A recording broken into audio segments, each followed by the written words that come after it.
Hello and welcome back. It's Benny Victory. October 1st, 2022, towards the finish line of the year with only 3 months left. The weather's getting a little cooler in Malibu and it's still beautiful. It's nice to get the cool breeze, and it'll probably just be a few more Saturdays or Sundays like this where it's so comfortable that I can still come out and enjoy it without really bundling up. I wanted to share with you experience with a client. We just finished his loan yesterday. The gentleman's 81 years old, and after it's all done, he's getting a $250,000 line of credit and has a house that is paid off free and clear, and it was paid off free and clear for quite some time. And the reason he came around to doing a reverse mortgage had more to do with the fact that he was running out of money, wanted to stay at home, take care of his in-home care needs, and he realized that without the money from the line of credit, he's not going to be able to do anything unless he sold his house.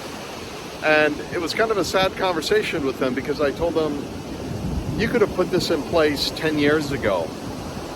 Yes, he's a little bit older now by 10 years, and the house appreciated a little bit more, but if he had put the line of credit in place 10 years ago, he would have had a substantial amount. And because he didn't need that money right away, because he had his savings and he had his 401 and he had his retirement income and the pension, that line of credit could have stayed in place and grew over the last 10 years.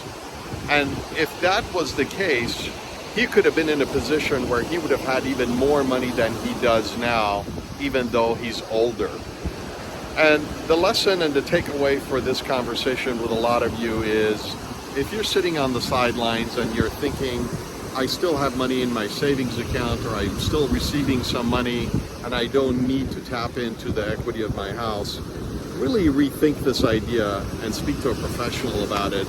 Because the difference in you having this line of credit in place so that it accumulates and grows over the years where you don't need it can add up to be a significant and substantial amount of money.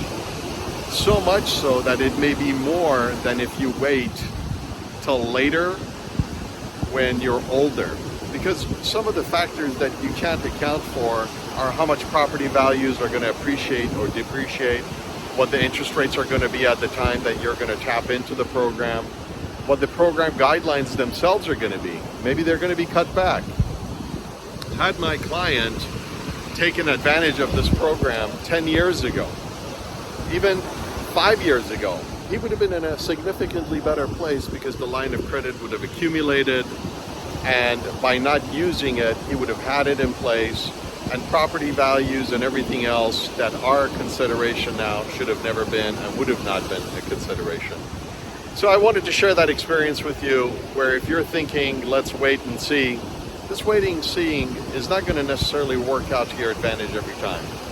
Get in contact with me or somebody else who's a professional, licensed, experienced individual, has your best interest, and most importantly, can lay out the options in front of you and have an educated conversation to see what the options are, and more importantly, what your opportunity cost is if you sit idle and don't do anything. I wish you a beautiful and blessed day. Thank you for being my client. Go out and enjoy the day before it gets cooler, and I hope to talk to you guys soon.